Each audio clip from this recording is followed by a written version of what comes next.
पाठशाला में हम कक्षा 8वीं विषय हिंदी हिंदी विषय में बच्चों आज हमारा पाठ 4 गांव शहर ये कविता है। बच्चों हम आज इस कविता का वाचन करेंगे। बच्चों इस कविता के कवि हैं प्रदीप शुक्ल जी। चलो पहले हम थोड़ा परिचय देख लेते हैं। जन्म 1967 लखनऊ उत्तर प्रदेश। परिचय कवि प्रदीप शुक्ल जी को हिंदी कविता के प्रति विशेष श्रद्धा है। आप कविता को एक साधना के रूप में देखते हैं। हिंदी की विविध पत्र पत्रिकाओं में आपकी रचनाएं छपती रहती है। प्रमुख कृतियां अम्मा रहती गांव में नवगीत संग्रह, गुल्लू का गांव बाल गीत संग्रह आदि। पद्य संबंधी प्रस्तुत नवगीत में कवि प्रदीप शुक्ल जी ने गांव और शहर के दर्द को दर्शाया है। यहाँ शहरों की भीड़ भाड़, भागम भाग, गांव से शहरों की तरफ पलायन, गांव का शहरीकरण आदि का बड़े ही मार्मिक ढंग से वर्णन किया है। कल्पना पलवन भारतीय संस्कृति के दर्शन देहातों में होते हैं। इस तथ्य पर अपने विचार लिखो। ठीक है, तो बच्चों सबसे पहले हम क्या करेंगे, कविता का वाचन करेंगे और फिर उसके बाद हम एक एक पंक्ति का अर्थ देखेंगे। अगर आपको ये वीडियो अच्छी लगे तो प्लीज चैनल को लाइक सब्सक्राइब जरूर करिएगा। तो चलो बच्चों हम कविता पढ़ते हैं।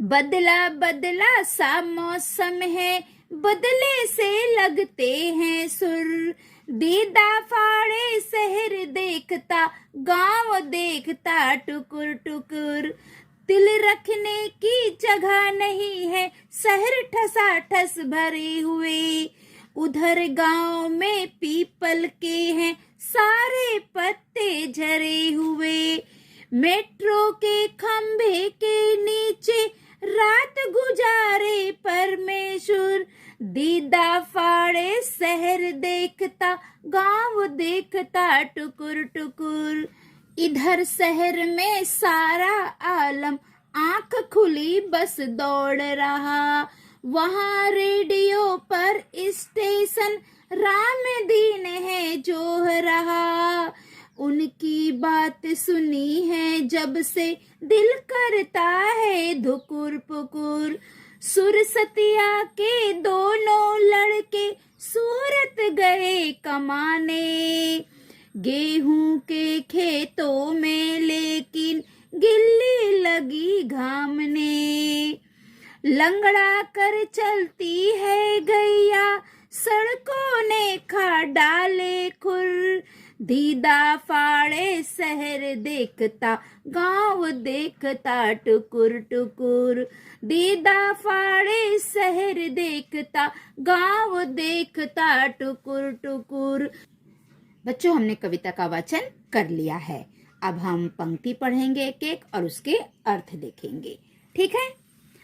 बदला बदला सा मौसम है, बदले से लगते हैं सुर, दीदा फाड़े शहर देखता, गांव देखता टुकुर टुकुर। बच्चों इस पंक्ति में कवि प्रदीप शुक्ल जी कहते हैं कि आज हर तरफ परिवर्तन की लहर चल पड़ी है। जहां देखो वहां पर बदलाव नजर आता है, यानी जो मौसम है वो बदला बदला सा लगता है। इस बदलाव को देखकर शहर अजरत से देखता है और जो गांव है वो टकटकी लगाकर देख रहा है और दंग है। बच्चों इस पंक्ति में कवि कहते हैं कि आजकल जहां पे भी देखो वहां का जो मौसम है वो बदला बदला सा लगता है और वहां की जो सुर है वो भी बदले बदले लगते हैं। जैसे बच्चों शहर को देखो, शहर में नई नई बिल्डिंग बन रहा है, शहर में नवीनीकरण हो रहा है और जो गांव है वो गांव भी बदल रहे हैं। आजकल गांव में पक्की पक्की सड़कें बन रही है। तो कवि कह रहा है जहां देखो भले वो गांव हो या शहर हो, हर जगह का मौसम बदला बदला सा लग रहा है। जो शहर है वो अपनी आंखें फाड़ कर देख रहा है, और जो गांव है वो ऐसे लग रहा है जैसे वो एक टक आंखें गड़ाकर हम किसी को देखते हैं ना, वो टकटकी लगाकर देख रहा है और वह दंग है। चलो अगली पंक्ति देखते हैं बच्चों। तिल रखने की जगह नहीं है, शहर ठसाठस भरे हुए, उधर गांव में पीपल के हैं सारे पत्ते झरे हुए। बच्चों, इस पंक्ति में कवि प्रदीप शुक्ल जी कहते हैं कि गांव से लोग रोजगार की तलाश में शहर की ओर जा रहे हैं, बढ़ रहे हैं, और जो शहर है वो ठसाठस भरे हुए हैं। वहां पे तिल बच्चों एक छोटा सा खाद्य पदार्थ है। हम संक्रांति के दिन देते हैं ना तिल गुड़, वो तिल कितना छोटा है। तो कवि कह रहे हैं शहर में तिल रखने की भी जगह नहीं है, वहां पर लोग एकदम ठसाठस भरे हुए हैं। और दूसरी तरफ जो गांव है, गांव के लोग गांव को खाली करके शहर की ओर जा रहे हैं, और ये जो गांव है वो खाली पड़ा हुआ है, और जो शहर है वो ठसाठस भरा हुआ है। क्यों? क्योंकि जो गांव से लाखों लोग रोजगार की तलाश में शहर जा रहे हैं, इसलिए शहर वहां पर ठसाठस भरा हुआ है, और वहां पे तिल रखने की भी जगह नहीं है। आगे देखते हैं बच्चों। मेट्रो के खंबे के नीचे रात गुजारे परमेश्वर, दीदा फाड़े शहर देखता, गांव देखता टुकुर टुकुर। बच्चों, इस पंक्ति में कवि कहते हैं कि परमेश्वर एक नाम है, किसी व्यक्ति का नाम है। परमेश्वर जैसे कोई मेट्रो के खंबे के नीचे तो कोई सड़क के किनारे रात गुजारता है। शहरों में लोग कोई मेट्रो के खंबे के नीचे रात गुजारता है तो कोई सड़क पर भी रात गुजारता है। इसलिए गांव और शहर के इस परिवर्तन से आश्चर्यचकित हैं। कवि यहाँ पे कह रहे हैं कि शहरों में इतना भीड़ है कि लोग मेट्रो के खंबे के नीचे, परमेश्वर जैसे लोग मेट्रो के खंबे के नीचे और सड़क के किनारे रात गुजारते हैं। दीदा फाड़े शहर देखता, गांव देखता टुकुर टुकुर। कवि कहता है कि ये जो शहर है वो आंखें फाड़ कर ये सब देखता है, और गांव जैसे किसी को एक टक देखते हैं ना, एक नजर से देखते हैं, वैसे ही गांव टुकुर टुकुर एक जैसा टकी लगाकर देख रहा है। इधर शहर में सारा आलम आँख खुली बस दौड़ रहा है, वहां रेडियो पर स्टेशन रामदीन है जो रहा, उनकी बात सुनी है जब से दिल करता है धुकुर पुकुर। बच्चों, इस पंक्ति में कवि कहते हैं कि दूसरी ओर शहरों का यह आलम है कि आँख खुलते ही लोग काम के लिए निकल पड़ते हैं, वहां दिन निकलते ही भागम भाग की जिंदगी शुरू हो जाती है। और यहाँ गांव में रेडियो स्टेशन पर रामदीन समाचारों की राह देख रहा है। उसे बड़ी घबराहट हो रही है कि कहीं बाहर आने वाले लोगों के लिए कोई बुरी खबर तो नहीं है। बच्चों, इस पंक्ति में कवि हमसे कह रहे हैं जो शहर का जिंदगी है वहां पर आँख खुलते ही दौड़ भाग शुरू हो जाती है। जैसे ही लोगों के आँख खुलते हैं वो अपने घर से निकल जाते हैं अपने काम के लिए। और यहाँ गांव में रामदीन जो है वो रेडियो स्टेशन पर समाचार की खोज कर रहा है। रेडियो स्टेशन पे बच्चों 1 2 3 4 नंबर पैसे लगाते हैं ना समाचार के लिए, तो जो रामदीन है गांव का वो समाचार पत्र का इंतजार कर रहा है, उसकी राह देख रहा है। उसे बड़ी घबराहट हो रही है कि कहीं बाहर से आने वाले लोगों के लिए कोई बुरी खबर तो नहीं है। चलो आगे देखते हैं। सुरसतिया के दोनों लड़के सूरत गए कमाने, गेहूं के खेतों में लेकिन गिल्ली लगी घमाने।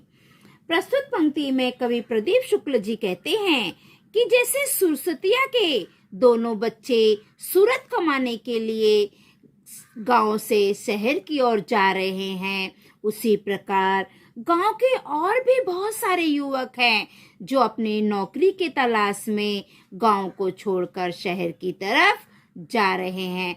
बच्चों, आज भी गांव में बहुत सारे लोग ऐसे हैं जो अपनी खेती को छोड़कर शहरों की तरफ रोजगार की तलाश में आ रहे हैं। तो कवि हम इन पंक्ति में यही कह रहा है कि जैसे सुरसतिया के दोनों लड़के सूरत कमाने के लिए गए हैं, उसी प्रकार गांव के और भी बहुत सारे युवक गांव से शहर की ओर जा रहे हैं अपने रोजगार की तलाश में।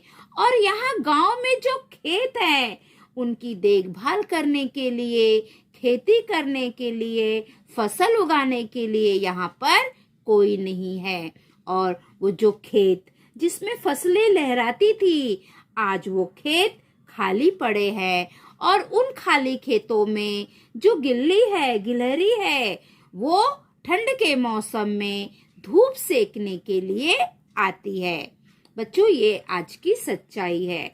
लोग गांव से लोग शहरों की ओर आ रहे हैं नौकरी के लिए, और वहाँ के जो खेत है वो सूने पड़े हुए हैं, वहां पर खेती करने के लिए कोई नहीं है। तो इस पंक्ति में कवि वही कह रहे हैं कि जैसे सुरसतिया के दोनों बच्चे सूरत कमाने के लिए चले गए हैं, उसी प्रकार गांव के बहुत सारे युवक अपने रोजगार की तलाश में शहर की ओर बढ़ रहे हैं। और गांव के जो खेत है वो खाली पड़े हुए हैं, उन खेतों में फसल उगाने के लिए कोई नहीं है। जिन खेतों में कभी सोने जैसे गेहूं की फसल उगती थी, आज वो खेत खाली पड़े हैं और वहां पे गिलहरियां ठंडी के मौसम में धूप सेक रही है। ठीक है बच्चों, चलो आगे देखते हैं। लंगड़ा कर चलती है गैया, सड़कों ने खा डाले खुर, दीदा फाड़े शहर देखता, गांव देखता टुकुर टुकुर। इस पंक्ति में कवि प्रदीप शुक्ल जी कहते हैं, गांव का शहरीकरण हो गया है, अर्थात वहां पे पक्की सड़कें बन गई है। उन सड़कों पर चलने के कारण गायों के खुर खराब हो गए हैं, घिस गए हैं और अब वे लंगड़ा कर चलती है। इस बदलाव को शहर अचरज से देखता है और गांव टकटकी लगाकर देखता है। बच्चों, इस पंक्ति में कवि कह रहे हैं कि जो गांव है उसका भी शहरीकरण हो गया है, गांव भी बदल गए हैं, गांव में भी पक्की सड़कें बन गई है और उन सड़कों पर चलने के कारण जो गाय है उनके खुर खराब हो गए हैं, घिस गए हैं और उसके कारण अब ये गांव लंगड़ा कर चलती है। कैसे चलती है? थोड़ा लंगड़ा कर चलती है। कवि कह रहे हैं, दीदा फाड़े शहर देखता, गांव देखता टुकुर टुकुर। कवि कह रहे हैं कि जो शहर है वो अपनी आंखें फाड़ कर देखता है और गांव आंखें छोटी करके जैसे किसी को एक नजर से देखते हैं, अर्थात टकटकी लगाकर देखते हैं। इसी प्रकार गांव देख रहा है और जो शहर है वो अपनी आंखें फाड़कर देख रहा है इस बदलाव को कि जिस प्रकार बदलाव हुआ है। बच्चों, यहाँ पर हमारी ये कविता समाप्त होती है। बच्चों, इस कविता के माध्यम से जो कवि है वो हमें आज जो देश के गांव और शहर है, लोग किस प्रकार गांव से शहर की ओर पलायन कर रहे हैं, ये कितनी बड़ी समस्या है, इस समस्या की ओर कवि हमारा ध्यान आकर्षित कर रहे हैं। एक और गांव सूने पड़ रहे हैं और जो शहर है वहां पर आबादी बढ़ती जा रही है, ठसाठस वहां पर लोग भरे पड़े हुए हैं, लोगों को पैर रखने की जगह नहीं है। और यहाँ जो गांव है, गांव खाली पड़े हैं, गांव की खेती खाली है, वहां पर खेती करने वाला कोई नहीं है, खेतों को जोतने और बोने वाला कोई नहीं है और शहरों की ओर आबादी बढ़ रही है। बच्चों, इस पाठ के माध्यम से कवि हमें यही ये दिखा रहे हैं कि आज कितनी बड़ी ये समस्या है हमारे सामने। ये बहुत बड़ी समस्या है। आज पूरा देश इस समस्या से जूझ रहा है कि गांव से सारे लोग शहरों की ओर पलायन कर रहे हैं। तो बच्चों, यहाँ पर हमारी कविता समाप्त होती है। स्वाध्याय करेंगे। शब्द वाटिका। दीदा आंख, दृष्टि निगाह। परमेश्वर परमेश्वर एक नाम।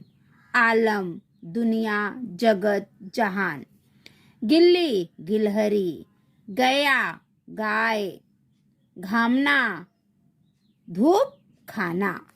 सूचना के अनुसार कृतियां करो। जैसी सूचना रहेगी उसके अनुसार हमें कृति करना है। पहला, तुलना करो। गांव और शहर, गांव और शहर इन दोनों में हमें तुलना करना है। तो ये देखो बच्चों, मैंने लिख के रखा है आपके लिए। गांव, गांव खाली होता जा रहा है। शहर, शहर में भीड़ बढ़ रही है। दूसरा, गांव, गांव की जिंदगी में भागम भाग नहीं है। अब शहर का देखिए, शहर की जिंदगी में बहुत भागम भाग है। तीसरा, गांव, गांव का शहरीकरण होने लगा है। चौथा, तीसरा, शहर, शहर और विकसित हो रहे हैं। तो बच्चों, ये गांव का 3 अंतर और शहर का 3 अंतर मैंने आपको लिखवा दिया है। ठीक है, चलो अब आगे देखते हैं आगे हमें क्या करना है। अब है प्रश्न दूसरा, उचित जोड़ियां मिलाओ। हमें सही जोड़ी मिलाना है। मेट्रो, तो मेट्रो की सही जोड़ी होगी शहर, क्योंकि शहरों में मेट्रो होती है। ठीक है। पीपल, पीपल का सही जोड़ी है गांव। ठीक है, तो मेट्रो का शहर, पीपल का गांव। आगे चलो। प्रश्न तीसरा, कृति पूर्ण करो।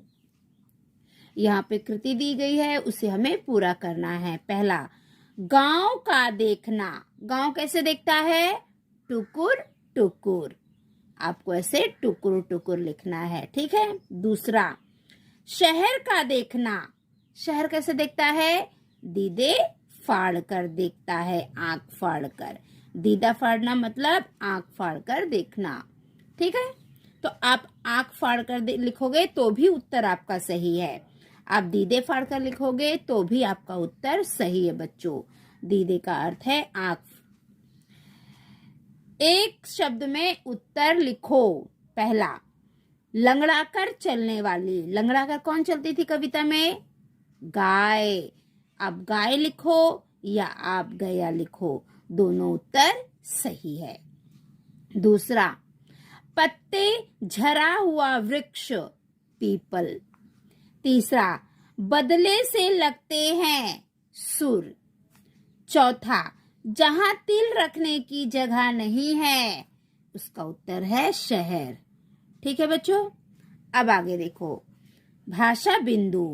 पाठ्य पुस्तक के पाठों से विलोम और समानार्थी शब्द ढूंढकर उनकी सूची बनाओ और उनका अलग अलग वाक्यों में प्रयोग करो।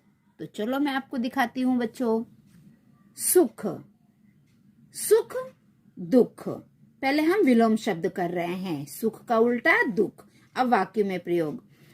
सुख के दिन सर्दियों के दिन की भांति कब समाप्त हो जाते पता ही नहीं चलता। दुख, दुख के दिन गर्मियों की लंबी दोपहर के समान काटना मुश्किल हो जाता है।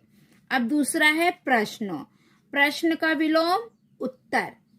अब वाक्य में प्रयोग देखो। प्रश्न पत्र में पहला प्रश्न बड़ा कठिन था। उत्तर, क्या तुमने सभी उत्तर एक बार फिर देख लिया? अब तीसरा, बूढ़ा। बूढ़ा का विलोम शब्द जवान। अब वाक्य में प्रयोग देखो। पहले बूढ़ा का। सड़क पर एक बूढ़ा भिखारी बैठा है। अब जवान का वाक्य प्रयोग देखो बच्चों। गांव के कुछ जवान फौज में भर्ती हो गए हैं। चौथा, पति, पति का विलोम पत्नी।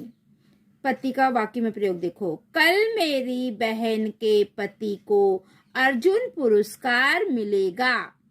अब पत्नी का देखिए बच्चों, हिडिंबा पांडव भीम की पत्नी थी। पांचवा, गांव, गांव का विरोधार्थी शब्द शहर। गांव का वाक्य में प्रयोग देखिए, हमारा गांव गोदावरी नदी के किनारे है।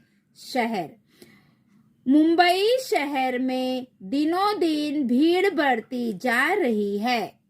मुंबई शहर में दिनों दिन भीड़ बढ़ती जा रही है। समानार्थी शब्दों, पशुता, पशुत्व। अच्छे ज्ञान से मनुष्य की पशुता कम हो जाती है। पशुत्व, नाखून बढ़ाना पशुत्व की निशानी है। निर्लज्ज, निर्लज्ज का समानार्थी बेहाया।